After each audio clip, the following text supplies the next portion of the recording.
Joining us here post Destiny Wrestling, we have the one and only, one of my favorite professional wrestlers, one of the most entertaining professional wrestlers of all time, the one and only Mr. Santino Marella. Santino, we're going to do a take two here. Let's see how natural we can make this sound. Oh, thank you very much. It was an exciting night. As you can tell, I lost my voice a little bit trying to do the action justice. Yeah, and you're doing some commentating now, which is fantastic. I love that. That's something I've heard you say in prior interviews, that you are adjusting to wanting to do the commentating. What's your biggest challenge that you've had with the commentating so far? Well, in the beginning, I wanted to do it in my regular voice, this voice here. And then I listened to it back, and it just wasn't exciting enough. So you have to turn it up a little bit, make it more exciting, do the action justice. And then, tonight, for example, I did commentary in my Santino character voice because it seems like that's what people want to hear. And otherwise, if I don't do it, I'm just a regular, commentator like everybody else. So I have equity in the character. So to stand out, I'll be Santino moving forward as a commentator. And we have Santino back, which is great to see. In Impact Wrestling, you're playing the authority figure there. How much fun are you having in that role, working with guys like Ernest Cap Miller and Bully Ray recently? And what can we expect to see out of you? What are some of the goals with this character now that you've got going on? Yeah, it was great to come back. I was thinking somewhere in 2023 I would come back, and it happened to be now in the beginning of the year, and the fact that I get to use the name Santino Marella is incredible. I didn't want to come across as a knockoff of Santino, but now I'm the genuine article Santino Marella, and the locker room was great. Some veterans, some young guys, just really good balance, a great atmosphere. I just texted Scott Damore afterwards and said, man, I am having a lot of fun here so far. Thank you. And we're going to have a lot of fun moments in the future, Absolutely. A lot of those futures are going to be right here in Canada. We got Impact returning to Canada. And, you've had a big hand in shaping some of the future talent lately with the Battle Arts here. You've recently opened another one up in Beaverton. Is there anyone on the local scene here that really just impresses you that you think would be a great fit in that Impact Wrestling locker room? Yeah, there's one tag team specifically with Joe Mack and Lee Costa. I mean, they're both like 6'6", jacked, good-looking guys, strong. I mean, those guys, I put that tag team against any other tag team in the world right now. I mean, they just, they need more reps. They need to get out there and wrestle on a daily basis, but the potential is unlimited for them. Now, with you being back in Impact Wrestling now and all this great talent around and probably a lot of talent that you've never personally got to work with, is there anybody that's giving you that itch maybe that you want to get back in the ring with? Or maybe are we going to see you get back in the ring a couple times? What's your plans here? I could have a match or two. I don't think I could wrestle consistently with my neck and my back. But I could have a match here and there. The thing is, people want to see Santino wrestle.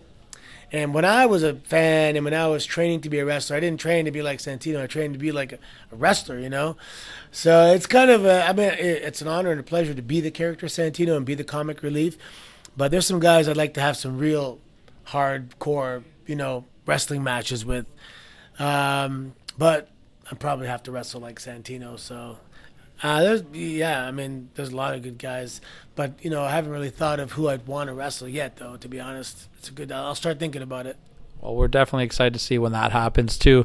As we're recording this, just last night, it was the Royal Rumble, and I can't talk to you without asking about it. I'm sure you get asked all the time, but, that spot that you did with Kane, and you did that fast elimination, I wasn't ready. It was so perfect. When you look back on that now, and I'm sure you get asked this all the time, but, like, how proud are you, and are you surprised that is like just so featured all the time? Like when I think of Royal Rumble, that's one of the first things that I come up with. Is that something that you look back on and you're really proud of? Well, it's funny, oddly enough, the execution of that had to be perfect, right? Mm-hmm. So up, boom, boom, over, bang, and we nailed it, and if we missed anything by a split second, it wouldn't be a record. So I'm the only one that knows how to break it. I've formulated a plan to shave off a little bit of time, but I'm not going to tell anybody. Switching gears a little bit, because I know you've done so much stuff in your career, but now you're kind of playing the role watching your daughter in NXT there. How does that feel for you to just see her going through all the motions that you did, coming up through developmental, working your way to the main roster? Are you taking a step back and really just enjoying that journey for her? Oh, man, it's amazing. It's actually more enjoyable watching her do it than it was even for me to do it, just because it's your child and you love them so much, you know. Yeah, she's paying her dues, man. You know, she got some bumps and bruises here and got some color, and she had her ACL surgery 3 months ago, and she's coming back and she's hungry. She's a student of the game.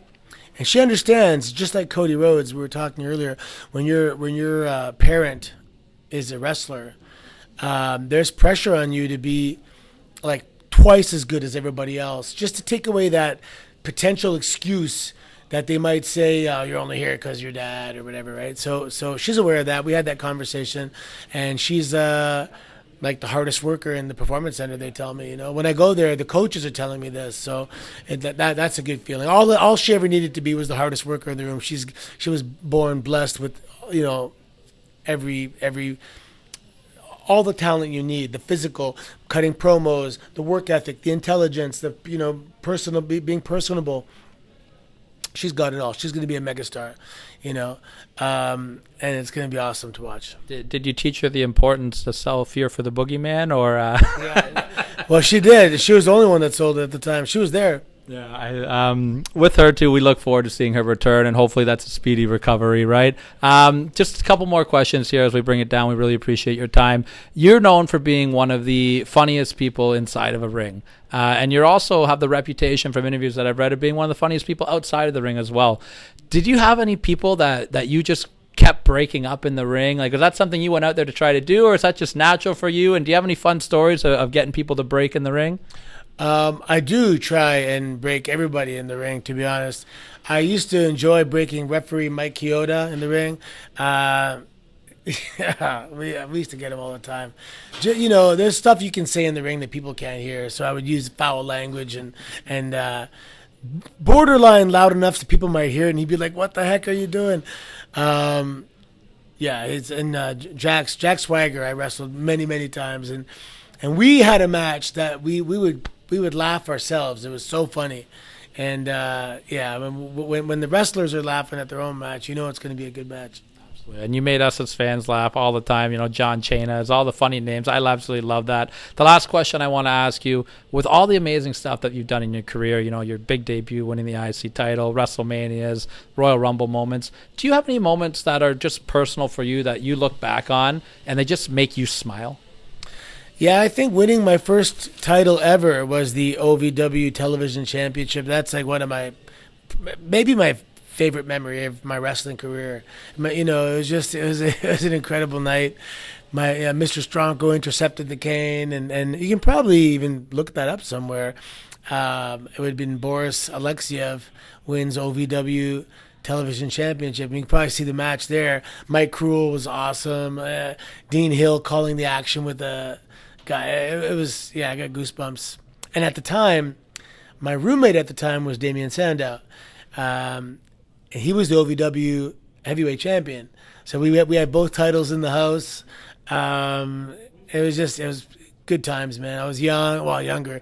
I was actually already 32, I think, you know. So I did start late. But we made up for lost time, and it was good times in my life, you know, when you're achieving the goal is one thing, but that upward trajectory towards achieving your goals, when you're working so hard and you're hungry and you're like obsessed, you know, with success. When you look back, that obsession is what you're proud of. Awesome. Well, Santino, I cannot thank you enough for joining us. Make sure you guys are tuning into Impact Wrestling. We're coming back to Toronto for Rebellion. We got Sacrifice coming to Windsor. Santino, this was a great pleasure, man. Thank you so much. My pleasure. Thank you.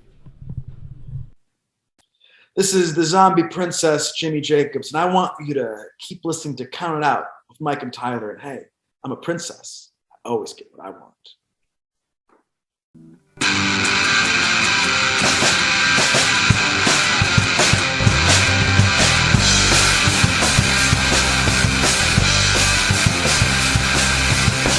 Take a walk around the world and keep your hands to yourself. To the point, 'cause you know I won't be listening long.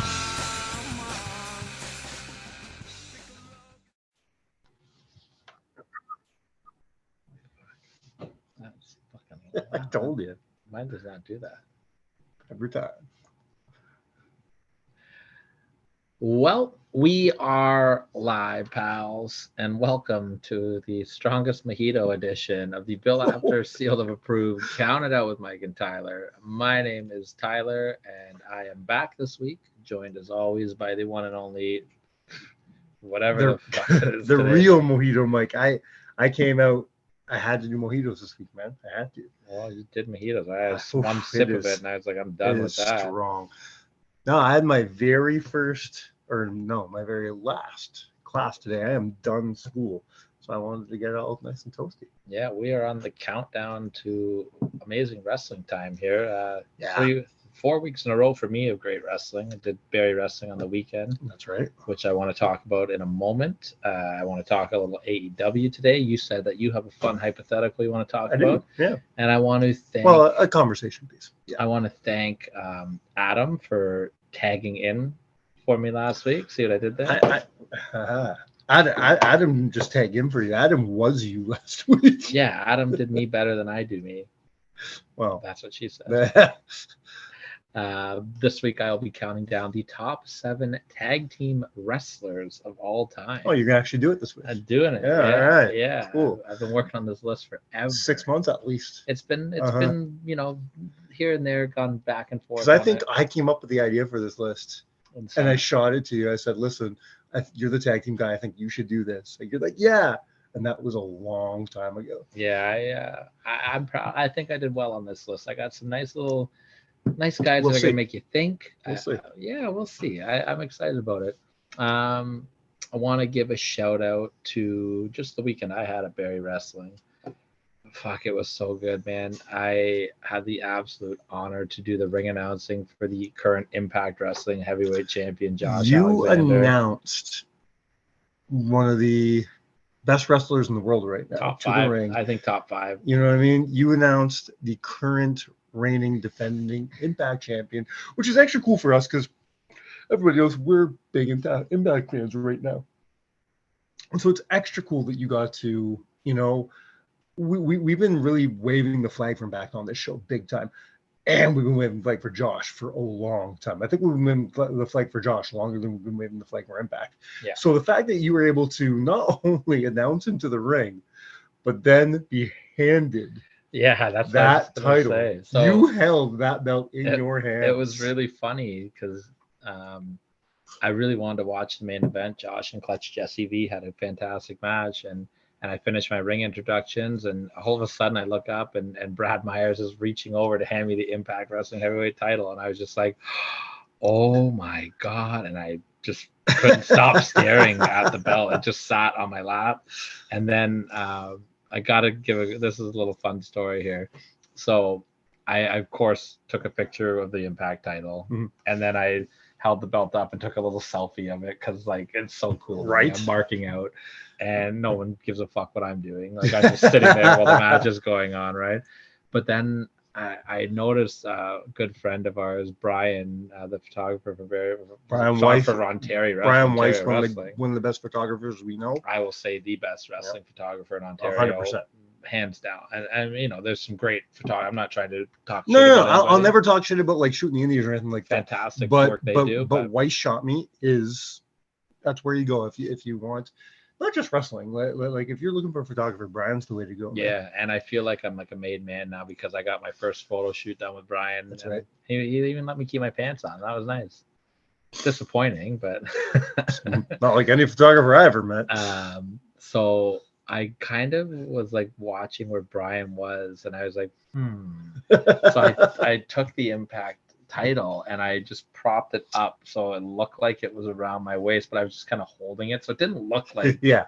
And finally, I made eye contact with Brian after about 5 minutes of me sitting there, and I was just like, Brian. And I was like looking down at the belt. And I was like, take a picture, please. And he turned around and snapped me. So, I'm very much looking forward to seeing those photos. So good.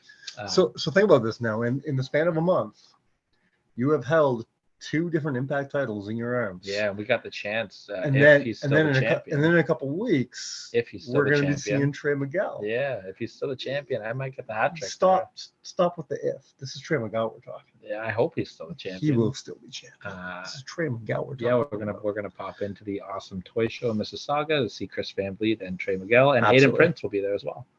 Oh, I did not know I Aiden saw Prince that was going to today. be there. Cool, our boy. Always a good time. Always a good time seeing Princey. Yeah, so super cool for me to get that moment with the Impact Heavyweight Championship title. I got to speak to Josh a little bit. What a great guy he is. He is as talented as he is in the ring, is as nice of a guy that he is outside of the ring. Highly recommend checking out the documentary that is out there for him right now that Impact Wrestling put out. It is one of the best documentaries that'll be done the whole year. I got a chance to tell him that. He also signed some stuff for us that we're going to be doing a giveaway for. And I spoke to him, and he's going to sit down with Count It Out next month at Barrie Wrestling. That's big. We're going to have a chat with Josh, unless, the day gets crazy. Sometimes shit happens and it won't happen. But while we're talking about Barrie Wrestling, I got to have another mark out moment for myself, and I got to do an in-ring interview with Van. Are you Mean Gene? I Mean Gened it up, and it was great. We had a great time. I won't pull the curtain back too much on it, but I got a couple of ideas in there. Me and Landon, we had a good time, and I heard Brian turn you heel. Brian turned me heel by saying that I had a hand in Van Landon getting laid out, which I did not. I love Van Landon. But it was just super cool to sit there and have an interview with Van Landon, and keep an eye out for, I hope I get this right, Rajan Husher. Okay. I'm not familiar with him. He's new. Okay. He's new. He's been training at Battle Arts. Super nice guy as well. And did he work Barrie? He made his debut at Barrie laying out Van Landon while I was. Oh, so they're starting a new program with Van. So he's completely done with Holden now. That was the blow off a couple weeks ago. Yeah. Okay, cool. And then the last thing I want to talk about Barrie Wrestling is just go on their YouTube page and check out the Wild Rover match. It was absolutely incredible. I will be watching that very soon. And I will pull the curtain back just a little bit. They were, I don't want to pull it back too much, but I was in the back getting heights and weights. Let's just say that. And I asked Stratosphere, I said, how do you want me to introduce you guys? Are you guys all coming out together? It was a 6-man tag. I said, is it individual entrances?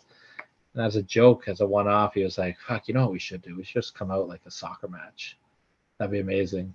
And then I left. He left for a couple minutes and came back 5 minutes later going, I pitched it to Sean. We're doing it. And it doesn't surprise me at all. Sean's a big soccer guy. The Irish Rovers are his thing in Barrie, so I'm not surprised that he probably marked out big time for that idea when he heard it in the back. So I will say that when this match was done and the show was over, this was what everybody was talking about. So you said this off air, so I'm going to make you say it on air now.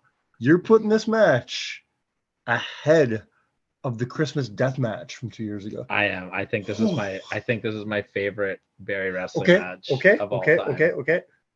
Irish Rovers versus Ferweza and Psycho Mike. Ooh, that's tough. I plead the fifth. This is we're going on purely from an entertainment standpoint, right? It's just like because they were just so different. Because Psycho Mike is just Psycho Mike, and he's an experience on his own. But like, I will say this match only because of just all the different gimmicks that they got to do with it. It was just so different. That's very cool. Please go to their YouTube page, check it out. You can hear me do the worst British accent that you will ever hear in your entire life. Did Sean tell you to do that? No, Jim of course it was Diamond Jim. He should announce it in a British accent. I swear to God, he was sabotaging you. No, it worked perfect. And they had this terrible, like, cheesy music playing, and it just introducing. No, you didn't say tut. I did not say tut that, but introducing first. I sounded like horrible. I was Australian. Yeah, but it was perfect because that's exactly what it was supposed to be. So I love it. Great times at Barrie this weekend. Looking forward to the next show with Josh Alexander back again. So I like it. We got Destiny this weekend. Destiny this weekend. Well, you have Might Destiny be this there. weekend. I will not be there this weekend. My first show since we started with Destiny I'll Be Missing, but it is a huge show. Tag team tournament starting. Devon A Dudley. lot of changes to the card so far. Listen, guys, card subject to change. Looks like Life Hell has been testing Emilio a little bit. Yeah, but I bet you Emilio's holding his own, and I haven't talked to him personally in a few weeks, so I don't know any inside shit that you don't know. But I do know that, every time something happens, Emilio comes right back out and says, okay, well, then we're doing this. Yeah. New main event is now that Madman Fulton's out, we got. Well, the main event's been the same. It's Macklin and Trent Seven. Wasn't it? Oh, I thought it was Fulton. No, it was supposed to be Fulton and Tarek was like a semi, but then Fulton's out, and they brought Dirty Dango in. Dirty Dango versus Great Tarek. replacement. I'm cool for that. Yeah, me too. Now, Dango was already coming in. I'm not sure that they had anything for him to do yet. I feel like he could have been a replacement because they announced him late. Yeah. But either way, it'll be it's great. Cool. I love Dango. I really do. Me too. I know you haven't been watching the last couple weeks of Impact, but he's doing some hilarious stuff with Santino. I've watched a couple of the sketch studies. It's very, very funny. And then, of course, you and I will be at GCW. We're going to be hitting worst behavior. Yeah. I'm pissed off. They still haven't. It's less than 2 weeks away. They still haven't announced the full card. No, just one match. Only one match so far. But what a match that's going to be! Speedball Mike Bailey against Masha Slamovich. I'm there for it, man. You will be there for it. Yeah, I will be there for it. Yeah. We're going to go down there with Van Landen. Speaking of Mike Bailey, I don't know if you watched the video I sent you, but Mike Bailey went full heel on GCW, which is amazing. Really setting up that big IWS versus GCW feud that's going to have their blow off this coming Saturday in Montreal. I'm envious of our boy Good Walsh. He'll be there with his wife. He is no longer Good Walsh. Oh, is he not? He's Walsh. He's Walsh. He's slightly above average Walsh. Sorry, Andrew. I thought it'd be funny to show you to show Tyler the text between you and I where you buried the fuck of Tyler, and I loved every second of it. So it was good chirping. I do appreciate a good chirp. That's why he's still slightly above average. He's slightly above average Walsh. Yes. But yeah, that's gonna be a great show. I think they're fighting to try to get it on Fight. It just it hasn't gotten there yet. I don't care. I'll be there. No, you won't. Montreal show. Oh, yeah. No, it is on Fight. No, it's not. No, it's not. I think there's something with IWS stopping it. Yeah, fuck it. So I'll be in Toronto. That's it. We're going to be at the Toronto show. That's going to be huge. Then, of course, the very week after, we got Sacrifice. Impact. Yeah. Then we got the week of Impact tapings that we'll be there for. A month later, we got Rebellion. What are you gonna do? You're gonna be spoiled for Impact Wrestling. You don't watch spoilers ever for it. But I've been there. I've seen it. It's not spoilers. It's a spoiler. And then I get to go and watch. And then I get to go and watch it again. That's great. And I have the Impact Plus app, so depending on how bad our seats are at Sacrifice, I can just watch it. That's fair. I'm gonna be in the ring. I'm gonna do a running. You gonna do a running? I'm gonna take out Penzer and take his job. I like it. Before we get to hypothetical, can Penzer do a British accent? Obviously not. It's a British Australian accent. I'd perfect. You hear that, Ross Foreman? Tell Scotty tomorrow your boy can do an accent. That's right. I also invented a new hometown. First match in, I botched. I went to. You botched something? Yeah, no. Shocking, eh? And a name too. It was supposed to be Judas Icarus, who's a fantastic talent from Vancouver, British Columbia. Yes. Who I announced being from Vancouver, Ontario. I mean, I suppose that's better than announcing Reverso being from the Ukraine. Yes, instead of the Yukon. Yeah, that was a bad one. Yeah, can't have a heel from the biggest babyface country in the world, but always a good time. I'm a walking botch. What can I say? Before we get to your hypothetical conversation piece, I'd like to just quickly talk about the AEW pay-per-view on the weekend, which I watched a little bit of. Sure. It's the first AEW I have watched in probably 2 months. Mm-hmm. It wasn't awful. AEW from an in-ring standpoint always puts on good matches because they have a great roster. How much of the card did you watch? I watched about 5 matches. Okay, because I have a question, because I know where you're going with this. You're obviously going to be talking about the Ironman match. I do want to talk about the Ironman match. Yes. But before you get there, I have a question for you. Because I didn't watch anything in its entirety, but I saw clips. I saw, So why is it that people were shitting on the pitch black fucking Bray Wyatt match so badly, but it's okay for whatever the fuck Christian Cage did this week. I didn't see that. What That's the the only part of the fuck show I was didn't that? see. I didn't see any of that. Oh my god, you go watch it. It's the most gimmicky. Listen, I usually don't. I like my gimmicks. You know, I like gimmicky shit. This is too gimmicky for me. Like, this is fucked. This takes all the. No, I was not a fan. This is just the worst variation of a casket match I've ever seen. I think it's a waste of. At this point, there's no such thing as a waste of Christian Cage, because Christian Cage has solidified himself as one of the best of all time. You don't waste Christian Cage anymore. He's just there to do his job. This was a waste of Jack Perry, as far as I'm concerned. I mean, they put him over Christian, which is, that's the way to do it. That was a lot of the buzz coming out of the pay-per-view that I've been reading, is that they're really trying to solidify the future of AEW. They put over all the young guys, which right? is great, because Jack Perry should be the future of that company. Yeah, but they put over Jungle Boy against Christian. They put over Wardlow against Samoa Joe. Put over MJF over Dragon. They put over Jamie Hayter over Paige, or Saraya, or whatever they call her. Sure. And there was another one. They put over Eddie Kingston over AEW. But Hangman Page went over Moxley. Right? I heard that match was pretty bloody and shit. It was good, yeah. Which is weird, a Moxley match with blood. Yeah, shocking. But I do want to talk about the main event.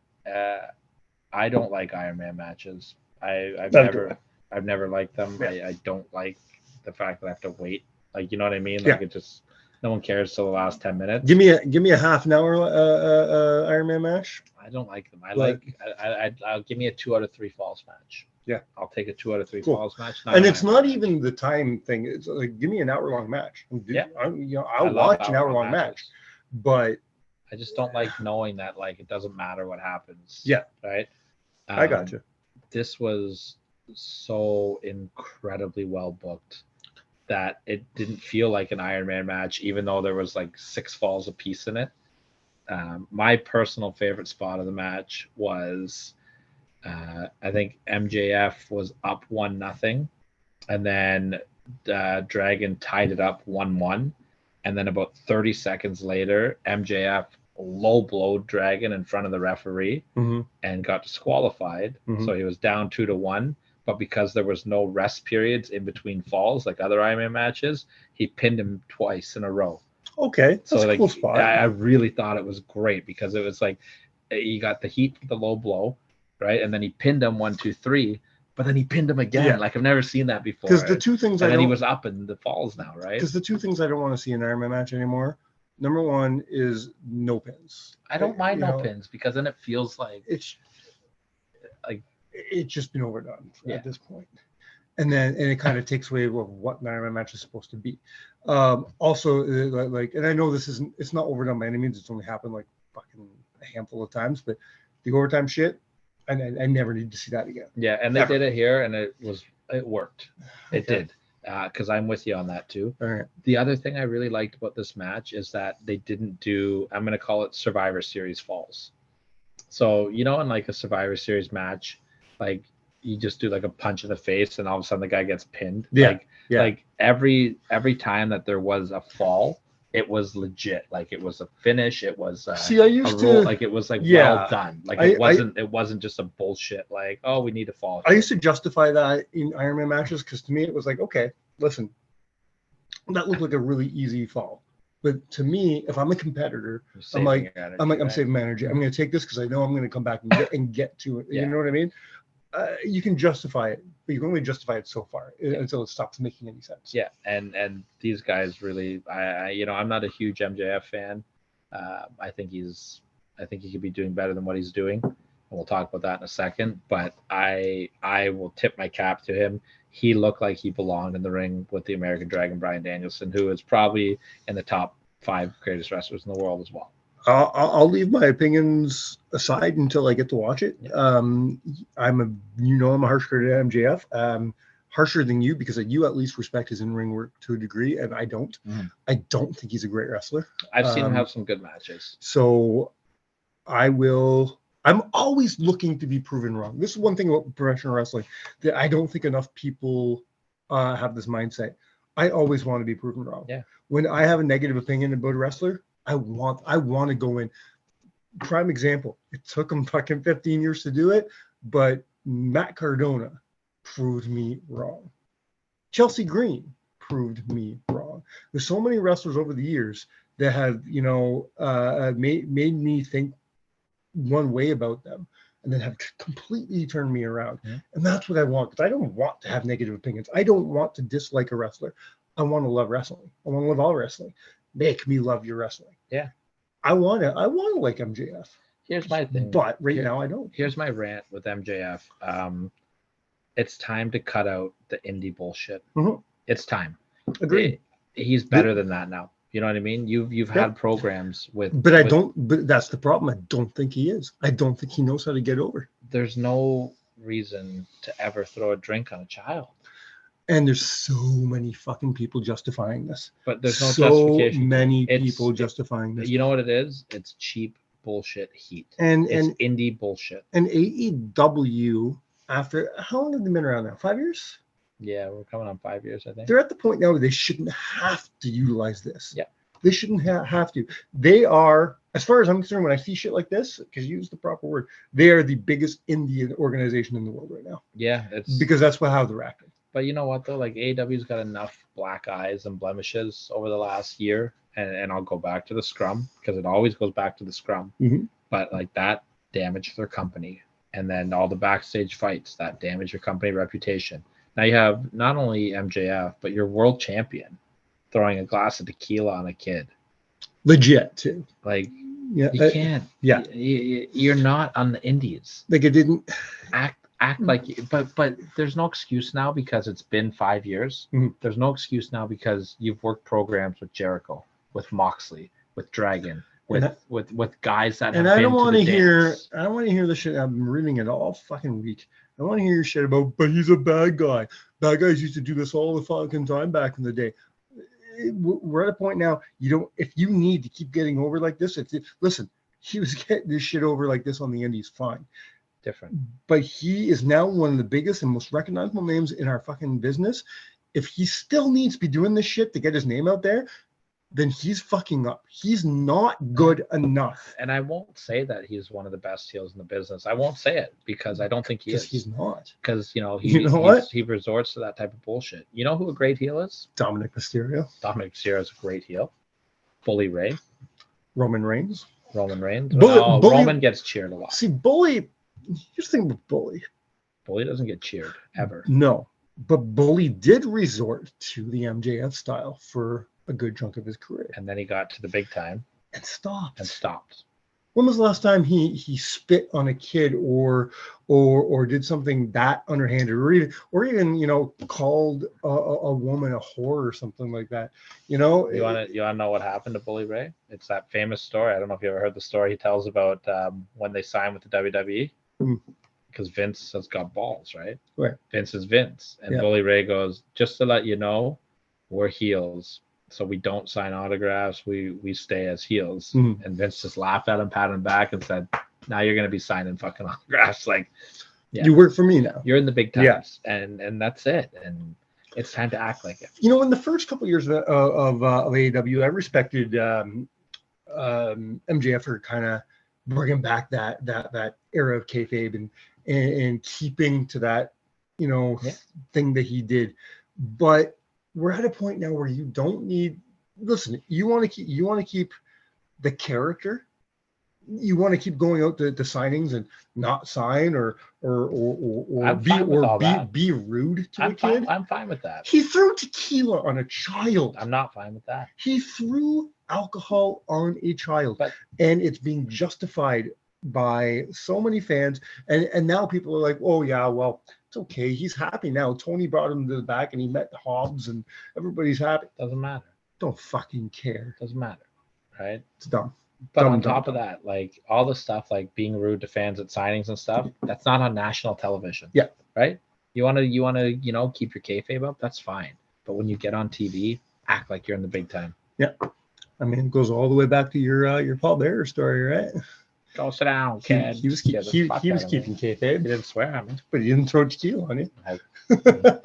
Henry Goddard Savio Bag ate my popcorn though. What? Stole my popcorn. We're we're gonna hit to the list real quick, but before we do that, did you watch the? We're gonna take a detour for a minute. We're going off the road of professional wrestling for a minute. Oh, I don't know anything else in the world. Well, that's the thing, and you and I, other than the Bengals, and we can't talk about the Bengals today. Other than Bengals, you and I don't. That's horrible. Not bad. Unless you do it 11 times. No one watches our YouTube feed anyways. Don't worry about it. Yeah, other than Bengals, like there's not a whole lot of wrestling that we get to talk about on the show, but I think it's fits. Did you happen to watch the Jon Jones fight this week? No, I don't watch UFC anymore. I'm starting to get back on because of Jon Jones. I fucking hate Jon Jones. Do you really? I think he's a piece of shit. Okay, well, but as a fighter. I respect him as a Okay. fighter. But no, actually, you know what? I don't respect him as a fighter. Okay, well, I'm glad we're doing this because this conversation is going to turn into something I'm going to enjoy. Anyways, he became the. I don't know if you knew this, but Jon Jones is fighting as a heavyweight now. Yeah, about time. So exactly. He had the fight was like 1 minute and 25 seconds or something like that. He comes as a new champ. Fantastic. But I want to talk about something that Joe Rogan said right after this match. His exact words were, "The greatest, the greatest fighter in UFC history is now our champion." No. So here's what I did. I did a bonus list this week, and I threw my top 7 UFC fighters of any weight category all together, male. I left Amanda off. I left Ronda off. I left Holly off. That was too fucking hard to decide whether or not they got in there or not. I know this is going to be an unpopular opinion, and it's just going to depend on what your criteria is. Mhm. But Ronda's the only woman that I would put on that list. I would fight for Amanda. I would fight for Amanda based on talent. Yes. But there's a lot more and to record. But well, there So you that's go. what I want to know. There's what a your lot criteria more is. to it. I went by record, but I also went by impact. All right. Do you go by drawing money? No, obviously not, because I'll tell you right now that Brock Lesnar's not on my list, and neither CM Punk. So CM Punk should not be on any list. Brock, but they drew money. Brock was the biggest draw in the UFC. Yeah, Brock's not on my list. I'm debating if I So- would put Brock on my list. or So not. because this is a bonus week, this is not my official list. We're not going to do what we usually do. I'm not going to go talk about name. I'm going to blast through my list, Okay. and then I just want to hear your opinions on my list, and I want to hear who you think should be on the list instead. Okay. So I'm going to fly through this. My number 7 is my favorite fighter. I hate that he's my number 7 because he's my favorite of all time, but it's the Iceman himself, Chucky Liddell. like Chuck Liddell. Okay. Fall number 6, Habib. Who? Habib. Okay. Okay. Number 5, DC Dangle Cormier. He doesn't make my list. Really? Okay. Number 4, the number 1 contender for Jon Jones' title coming up. The next contender is Stipe Miocic. He doesn't make my list either. Number 3, your boy, George St. Pierre. He's probably my number 1. Okay. Number 2, you're gonna hate this, but Jon Jones. And my number 1 is Anderson Silva. I think Anderson Silva is the greatest fighter of all time. I think your list is way different than what mine would be. Mhm. Because you I can't, think this isn't professional wrestling though. Professional wrestling, I've said this 1,000 times on the show. Professional wrestling is extremely subjective, right? Can UFC be subjective? how do you leave Conor McGregor off your list? Because I don't think he's a good fighter. I think he got lucky a lot of fucking times. He won 2 championships in 2 weight classes. I just don't think he's a good fighter. But he won the title twice. I understand. Knocked out Jose Aldo in 1 punch. I looked at 7 other lists. He didn't make any top 10s. It's silly. He's on a lot of top 20s. I think it's silly. You take the guy who has made the most, and its numbers are there. He's the biggest draw in the history of UFC. Mhm. Not even close. And Brock Lesnar is probably number 2, right? Yeah.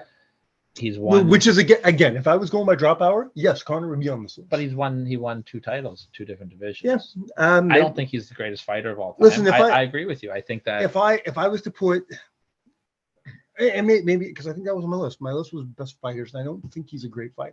because you said by So, like impact. And, yeah, and maybe I I don't know. Maybe I shouldn't have said that. But Like, if you're going again, just by again, this is technical also a bonus skills. list. If I was doing a serious list and this was my official list, I would have at least done more research and give him more of a chance to be on the list. Doing a list as fast as I did, he just didn't make it. Like, these lists, to me, there's two different, like, there's three different categories that I would break down to make a list like this. I would either do just by technical skills, like who the best fighters are. Anderson Silva that's why he's my number one. I truly believe. His record speaks for himself. But he's also got popped for roids a few times. Yeah, you're not wrong. Can't put him. That's why George St. Pierre is my number one easily. Yeah, he drew more money than anybody. Yeah. Then he's like a top 5 draw for money wise. Never failed a roid test. He's the pioneer of what you'd want to build your company around. And he was fucking dominant. Did I leave anybody off the list that should be on the list other than Connor? Matt Hughes. You think Matt Hughes would be on the list? I gave thought to Matt Hughes. I gave thought to BJ Penn. BJ would probably just miss my list. Yeah.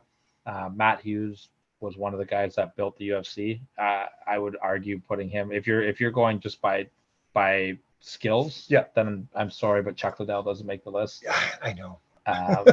You can't. I know, but that's a homer pick for you. And I love Chuck Liddell. It's 100% a homer pick for you. He's my favorite fighter of all time. If you're talking about impact in the UFC, Forrest Griffin would be a name that you Hoist could mention. Gracie was hard to leave off this list. If we're talking impact, Ken Shamrock, Ken overrated. But Shamrock would have never made my list. Tito Ortiz is a name. 100%. Oh, Randy Couture. Randy Couture came close, very close. He would have made my top 10. Like Shane Carwin? No, not even close. Not even my top 50, probably. Frankie Edgar. Crocop? No. Frankie Edgar was a great fighter. I'd have to think. Oh, what's his name? Not Chain.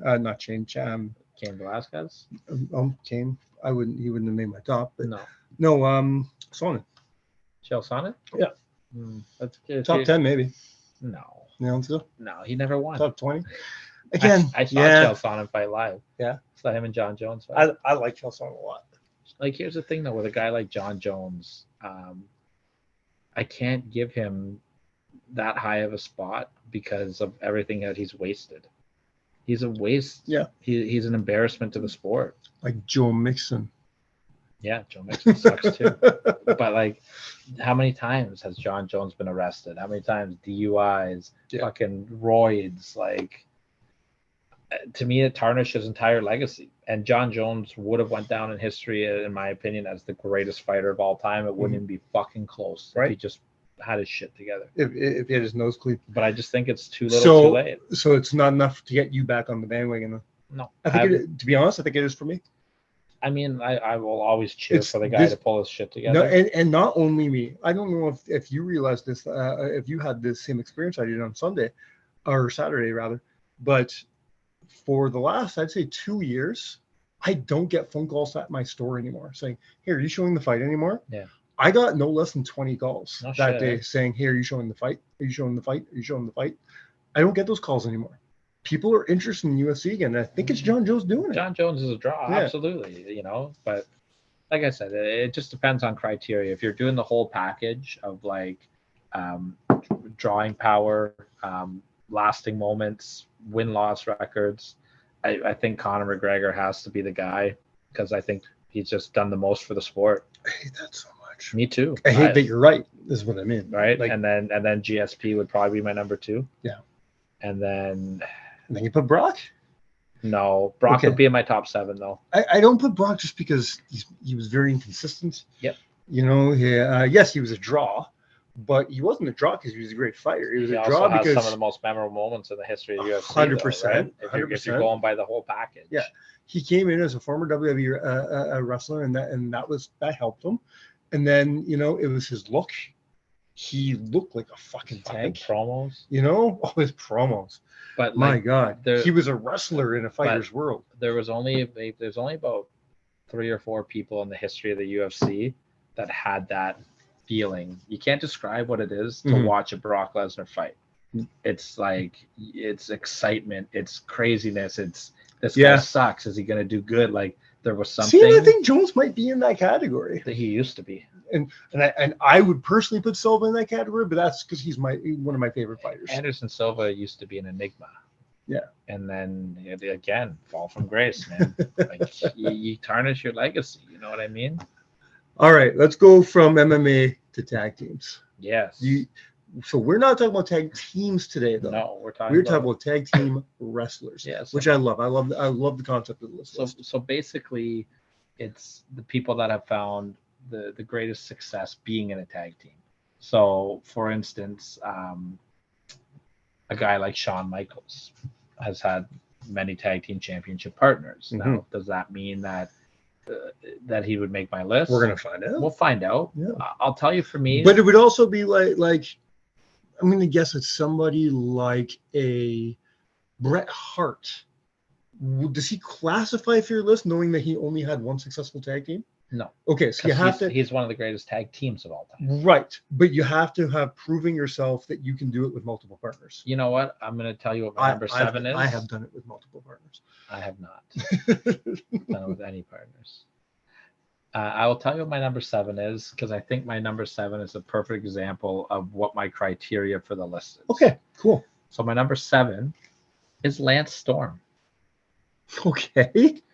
Lance Storm is a 3-time ECW tag team champion. Yeah. Successful tag team with Chris Candido. Yep. The Impact Players. Yeah. 4-time WWE tag team champion with very successful partnerships. 4 times. Yeah. Very successful partnerships with Christian as the Un-Americans. Yeah. With William Regal.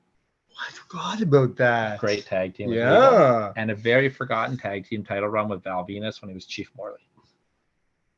So to me, Lance Storm has been a multiple-time champion, which is important to make my list. Yeah. With multiple partners, but his partnerships were successful. They weren't just like, here's Shawn Michaels and him and Morley though, well, okay, one shit one, and he also was in a very successful tag team with Chris Jericho called the Thrill Seekers. I was waiting for you to say that. Right. That's how I remember him. So Impact Players, Regal, Christian, Candido, Yeah.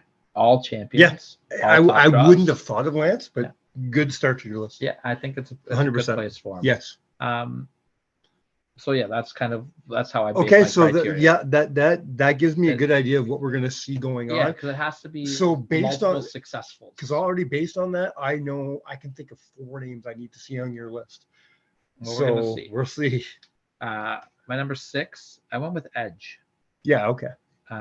Edge Why is Edge only your number 6? Edge is one of the most successful tag team wrestlers in history. Well, when I really broke it down, he had the big team obviously is Edge and Christian. But don't sleep on Rated RKO. Very short run though. Yeah. They were very short, only about 4 months, right? But they're memorable. They are memorable, and that's why he made my list. Yeah. And if it wasn't for Rated RKO, I don't know if Edge would have made my list. Well, I mean, him and Hogan aren't gonna right? tip the scales. Well, Edge is a 12-time WWE Tag Team Champion. Yes. 7 times with Christian. He won the belt with Hogan, with Benoit, with Randy Orton. I forgot him and Benoit had a stint. Yeah. With Chris Jericho. Mm-hmm. He's a 2-time SmackDown Tag Team Champion, one with Chris Jericho and one with Rey Mysterio. That's right. Inaugural SmackDown That's Tag right. Team Champion. Mhm. So multiple partners there. One very successful run. I'm not going to lie, the run with Christian is what really solidified him on my list. Of course. But the fact that he was able to... I'm going to go ahead and guess that at least 5 of your 7 people had to have that one big team. Yeah. You know what I mean? You've got to get established, right? So yeah, Edge, I probably could have subbed him off the list as well, but I just think he had a spot and served it. I would have questioned you if he wasn't on your list. Number 5, Mm-hmm. went with Cowboy James Storm. Okay, go for it. Cowboy James Storm, 9-time NWA Tag Team Champion. Yes. With America's Most Wanted. Yes. Also with Eli Drake.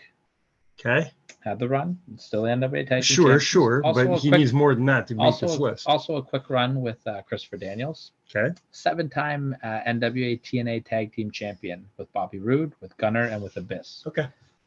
All I'm going to say with James Storm, Beer Money, America's Most Wanted. Yeah. 2 of the biggest tag teams in Impact Wrestling history. I was going to say, if we're talking about James Storm here, it's different, right? But Chris Harris. Only America's Most Wanted, Yeah. right? The fact that James Storm was in America's Most Wanted, which was a top draw, 100%. and then completely did a 180, Yeah. and went into Beer Money. Well, this is where my mind just played a big trick on me. You were talking with James Storm this whole time. Yeah. I was picturing Chris Harris. Well, there you go. I mean, if you want to see yourself with Chris Harris, go into the archives. Exactly. No, finally, your list now makes sense, because I was going to tell you, you're reaching for this, but you're not talking about Chris Harris. You're talking about James Storm, and yeah, okay, I'm with you. I think maybe me personally, this would be a 6, but yeah, I got you. Yeah, I mean, I just think that the success of the Beer Money tag team catapults him to that next 100%, level, right? yeah. If Edge would have had a longer run with Randy Orton, maybe, or a longer run with one of these guys that could compete with the Beer Money run, then I think I would have probably put Storm up to the number 6 spot. But Edge only had that one big run as a tag team and a lot of little successful tag team runs. So Edge, sorry about your damn luck. Yeah, because you think you know him. Number 4. We're going with Billy Gunn. Come fucking on. Yeah. When I handed you this list, it was just agreed. It was an unwritten rule that Billy Gunn is your number 1. He was Billy Gunn is the greatest tag team specialist in the history of the game. It's going to take a lot for you to dissuade me on this. Billy Gunn had 3 incredibly successful tag teams, all pretty good draws as well. 10-time WWF Tag Team Champion between the Smoking Guns and the New Age Outlaws, and Billy and Chuck. 1-time WWE Tag Team Champion with the reunion of the New Age Outlaws as well. Yeah. And then you got your James Gang and your Voodoo King Mafia. I did not like that. Voodoo King Mafia not. That was 4. Voodoo King Mafia not. James, they didn't do anything. James Gang. But I'll see you in the Alamo. But they still went and did their thing. You know what I mean? I don't know. To me, that hurt Billy Gunn as a tag team wrestler more than helped them. Smoking Guns, great tag team. Smoking Guns is one of my favorite tag teams but they never Smoking Guns never really had like what was their breakout matches? But they were just a solid hand. Yes, you know but that was a really shitty era of tag team wrestling too. Yeah, but that has to affect the list, right? Yeah. Also, the New Age Outlaws. What do you need to say about them? They're one of the biggest tag teams in WWE history. That's first ballot choice for one of the greatest tag teams in the history of WWE. Would you say top 10 for sure? Oh, for sure. Without thinking. Yeah. We'd have to have a discussion about top 5, but top 10 without even thinking about it. And Billy and Chuck had a fun little run as well. Absolutely. They did. And if you want to know a good story about the background of that wedding they did, go in the archives and listen to our Eric Bischoff episode. I believe I have that clipped as well. But yeah, I just think that my number 3 and my number 2 had better. Okay, better man, runs. sell me on this, because I truly do believe, like in my heart, I think Billy Gunn's the greatest tag team wrestler in history. I thought that too until I started doing some research. Okay. My number 3, I went with Cesaro, Claudio Castagnoli. Okay. And now hear me out on I mean, other than the Kings and the Bar, what do you got? 2-time CZW Tag Team Champion with Chris Hero. 2-time Ring of Honor Tag Team Champion. Were they the Kings in CZW? Yeah. I That's where they started. Okay, I didn't watch that. 2-time Ring of Honor Tag Team Champion with Chris Hero. Yes. 5. One of the greatest tag teams in ROH history. Yep. Can we put that down? I would say that, absolutely. So his tag team with Chris Hero, highly successful in the independent scene, built a name for himself, turned it into a great run in Ring of Honor, which really put them on the map. 5-time Raw Tag Team Champion with the Bar, and a forgotten tag team with Tyson Kidd, which really was about to take off before Tyson got injured. Yes. These guys were having having a great run. matches. Yeah, the whole headphone deal, All right. And to me, that tag team, I think they would have been top act in the WWE if they did not get hurt. Yeah. They were really rolling. The people were getting behind them.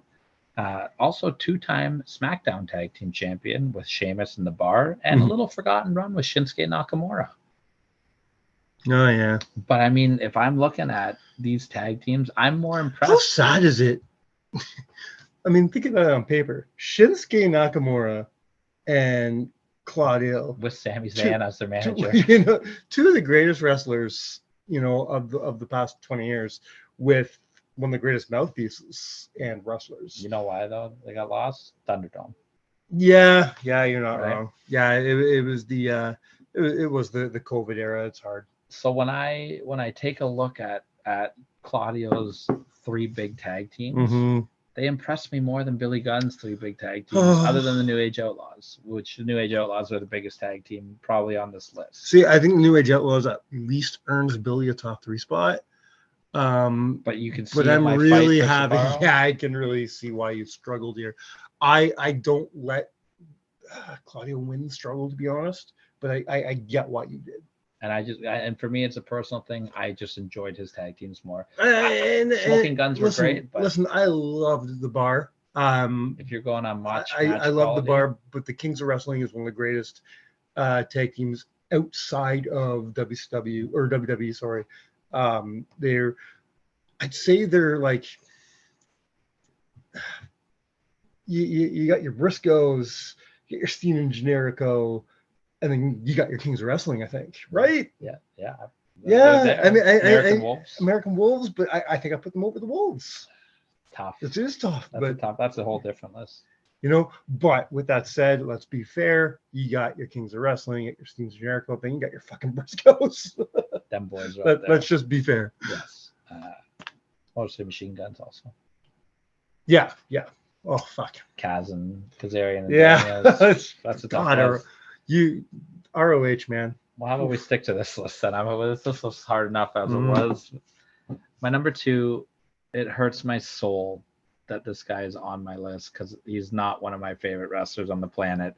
But when it comes to tag teams, Oh, I know exactly where you're when going. it comes to tag teams, this guy's unreal, and it's the Big Red Machine. 100%. You Kane. can't not have Kane.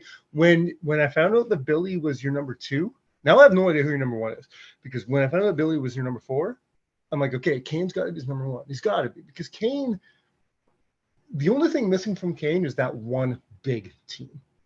No, Kane Team never. Hell no, man. But no, but they weren't the Rockers. They weren't the New Age Outlaws. They weren't. Let's take a look at Kane here. WCW Tag Team Champion with the Undertaker. Listen, I'm not saying he doesn't deserve a top 3 spot. I'm saying he does, but I'm saying that he didn't. He was never the top tier tag team ever. 2-time WWE Tag Team Champion with the Big Show and with Daniel Bryan. Mhm. Team Hell No, one of the best tag teams in modern WWE. Sure, we'll fight on that, but okay. 9-time WWF/E Tag Team Champion with Mankind, with X-Pac, Mhm. with The Undertaker, with RVD? Hurricane, with RVD. I forgot about RVD. I wrote Undertaker twice instead of RVD, and with the Big Show. Yeah. So Kane, but here's the thing though. Look at his partners and look how over they all were as a tag team at 100%. that point. It's Yeah. not just like a one-off. Kane and Big Show had a dominant run with the tag team. No, he titles. got lucky. I mean, he was tag team champions for a lot of this era in the most over time in professional wrestling. Kane and X-Pac was Huge. over. Kane and the Hurricane It was huge. over. Yeah. Right? Kane and Undertaker, the brothers. Not my favorite I tag know team, you're not a but big fan of the Brothers Destruction, but you know what? You can't deny their You place. can't deny their place, and you can't deny their popularity. We might not have been big fans, but there are a lot of people who were. And I think the only reason that you're not a fan, you just don't like Biker Taker. no, he killed everybody. I hated it. You know? And of course, Team Hell No was Okay. Kane number 2. He's number 2. Yeah, I'm drawing a blank because the only person I have a few people I feel are missing from your list, but I feel they're missing. I feel like you would have talked to them by now. So I don't know who your number 3 is. No. And all you got to do, buddy, is put up some 4 fingers and talk about the greatest horseman of all time. Are you fucking kidding me? He had 2 Arn good... Anderson. No. Come on. Arn Anderson tag teamed successfully with everybody. Because it wasn't just All right, Arn Anderson. Let me just fucking get rid of the negativity. I want to get rid of all my biasm because I don't think you're right here. I want to get rid of that. I want to come in with this with an open mind. as far as I'm concerned, his only great tag team ever was the Brainbusters, but that's only because I hate Ole with a fucking passion. Can't deny So what they did. I then, know, man. But other than Ole and the Brainbusters, go for it, man. Just give it to me because I don't know if Well, you're gonna win me over I'll here. tell you the stats first, because you know me, I like my stats. 7-time NWA Tag Team Champion / WCW with Ole Anderson, with Tully Blanchard, with Paul Roma, with Larry Zbyszko, and with Bobby Eaton. WWF Tag Team Champion with Tully Blanchard. But the thing about Arn, He can make Paul Roma look good. he did make Paul Roma look good, exactly, right? That solidifies his spot right there. But it's not just like, you know, him and Tully, obviously, they were the best tag team out of that list that we named. Yes. But Arn had huge runs with everybody. It wasn't just Arn and Tully. It would be Arn and Barry one night, and it would be Arn and Flair one night. Yeah. And it would be Arn and Steve Austin in the Dangerous Alliance, and Arn and Rick Rude, or Arn and Bunkhouse Buck in the Stud Stable. Arn Anderson could be put into any tag team and immediately legitimize that tag team. Arn Anderson drew big money in a tag team, which unfortunately Kane did not do, Cesaro did not do, Billy Gunn did not do, James Storm did not do, Edge did. These are my two. And Lance Storm did not do. These are the two words I fucking hate most in the English language, and that's you're right. Yes, I am. You are in this. This doesn't happen often in the show, but in Not lately, at least. In this circumstance, you are right, because that's what this list is. This list is your greatest tag team wrestlers. You just you won me over with that last part. That he was able to go and tag with anybody and get that team over. And it's not just that, it's the way he worked. It's the way they utilize tag team moves. It's the way he cuts the ring off. It's his tag team psychology. Yeah. It blows everybody out of the water. Arn Anderson, baby. Greatest tag team wrestler of all time. You'll never win the Horseman debate, but you just won the tag team debate. All right, before we wrap this up. Well, you said you had some names that you I don't have any honorable mentions. I have some questions. Okay. Your list is solid, so I'm not going to question why they're not on your list, but I'm going to question why they're not on your list. Let's start with the obvious. Michaels. Why Shawn Michaels not on your list? I mean, outside of Marty Jannetty, who was his successful tag team? I mean, he had a really fun tag team with Steve. He did for about 3 weeks. You know, he had a fun tag team with Hunter. You know, DX had a good run. You know, but to me, him and Taker. No.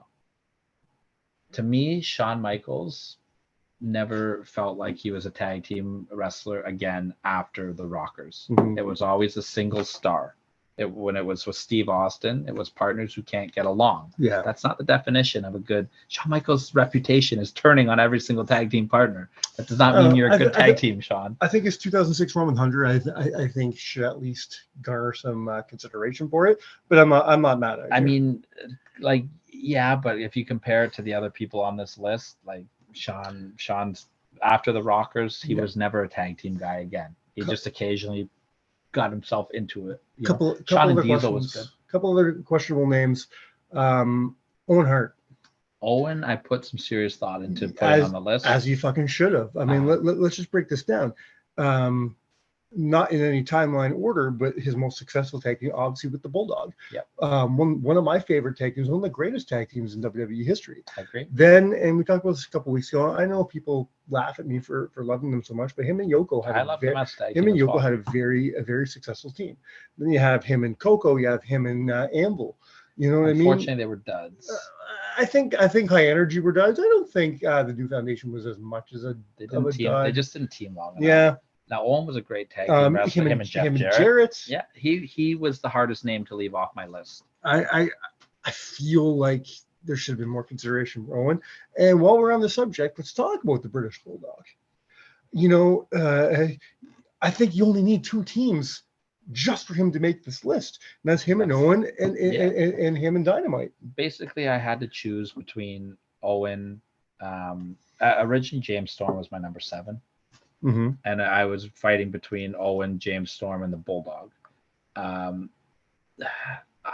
do, if I had to go back in time, I might yank Edge off my list for the Bulldog, in all honesty, just because I didn't really take into account the huge run that the Bulldogs had in Japan. Right. might yank Edge off for the Bulldog. That is definitely he was probably like my biggest struggle, because the two successful tag teams of Owen and the Bulldog and the British Bulldogs.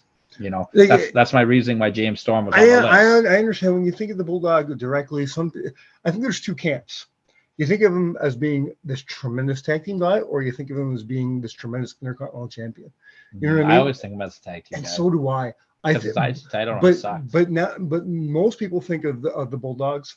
I think Owen and Bulldog, because they were Camp Cornette was my shit. You know, I like that was one of my favorite things throughout what was it, 95 through 98. Like, you know what I mean? They were one of the most successful tag teams in that era, when tag team wrestling was failing for a bit, and they brought excitement back to the tag team division. The match of Smoking Guns. Oh yeah, Furnace and LaFont. Rockers, the LOD. Yeah, you know what? Let's take Edge off and put the Bulldog at number 6. Cool with that, man. So British Bulldog, my number 6, and then 3-time WWF and Tag then Team Lance champion. leaves and no one's in, and we're good. No, Lance is staying. Lance is staying. His run was too good. Any other questionable ones for you? Those were the big ones, man. I've got some honorable mentions. Okay. I had Randy Orton as an honorable mention. Sure. Okay. Great run with Rated Honorable RKO, mention, RK Bro. Honorable mention is a good place for him, though. Yeah. Chris Jericho, lots of tag team runs. Jericho, all that stuff. The Miz also was very close to making my list. Yeah. Kofi Kingston was very close to making my list. Steve Austin is an honorable mention. He had some good tag teams. All right, let's go. We start with Tone, right? Yeah. And then of course you got this quick thing with Sean. I think he did. It was him. I was thinking. I'm not Sean. Dude Love. He had a quick thing with Taker, didn't he? Yes. Him and Taker held the titles for a coffee, didn't they? Yeah. And him and Dude Love. Yeah. I mean, it'd be more so for the Hollywood Blonde stuff and the Dangerous Alliance. Yeah. But here's another name that I really wanted to put on the list. He had a couple really good tag teams, and that is the newest inductee into the Indie Wrestling Hall of Fame, Jimmy Jacobs. Baby, yes. BJ Whitmer. He had the Age of the Fall. Yeah. There's one more I'm missing on the top of my head. But I think there's another one there. But Steve Corino. Steve Corino. Oh yeah. So Jimmy Jacobs was another one I gave some thought into, but I made my list and I will sub Edge out. I will give you the Bulldog. I think that's a better call. Yeah, I'm cool with that. That's my list. And it was a good list. Finally, right? I fucking hate when you make good lists. I think I did a decent list last week and maybe that's what it takes. Maybe it takes like 3 weeks of you working 17-hour days. I'm the Greg the Hammer Valentine of making lists. It just takes me a while to get going. I guess that makes me Brutus. No, you are not Brutus. I hate Brutus. I guess that makes me Brutus. No, I do not hate you. You just annoy me. Well, that's it, man. I finally like your list. I think this is the best list you've done in quite a while, to be perfectly honest. Which means I got to up my game. I got to come in with a hot list next week. I haven't decided what I'm doing yet. I got a couple. Sure, you'll let me know Monday morning. Yeah, I got a couple in front up in there. I'm either gonna do something WrestleMania themed because we're getting close, or I've been working on this Mike's top 7 controversial opinions, unpopular opinions. Be a good theoretical. You know what I mean? So we'll see which one I end up doing. I mean, to me, I just feel like that's every week on our show. that's my walking list. I mean, spoiler alert! You already hit on one today. I'll just spoil it and I'll leave it off the list if I make the list. Bret Hart and Shawn Michaels Ironman match, one of the most overrated matches of all time. Yeah, I agree. Yeah, but I don't think that's an unpopular opinion. I think a lot of people have that opinion. That's because I hate Ironman matches. Yeah, so do I. I just do. And with that said, man, I think that's it. Until next week. By the next time we see you, man, we're going to be getting ready to go to GCW. Please, for the love of God, hit that subscribe button down on the YouTube channel, no matter where you are. I don't even know if you're watching this right now. Probably This not. might even not be there, but subscribe on every fucking thing you listen to. YouTube. Go if you're not listening to this on YouTube, go to YouTube and subscribe. We need those subscribers. Yeah. We want to grow our product. We need every subscription we can to get bigger so YouTube notices us. So go to YouTube, subscribe for us. Go to IWTV. That's independentwrestling.tv if you don't have the app. And check out Barry Wrestling. In a few weeks, Destiny Wrestling will be up there. All your favorite Lucha, Demand Lucha. Ontario stuff will be on there. Demand Lucha's on there. You're going to love that shit. And always watch Impact Wrestling because we watch it, so you should watch it. I agree. With that said, man, good list this week. Yeah. Hopefully I can hold up next week because I don't have school anymore. So I should only be 80% tired, not 100%. Should I be closing with schools out for summer? Schools out for mojitos. This was a strong ass mojito. With that said, we have been counted out. Cheers.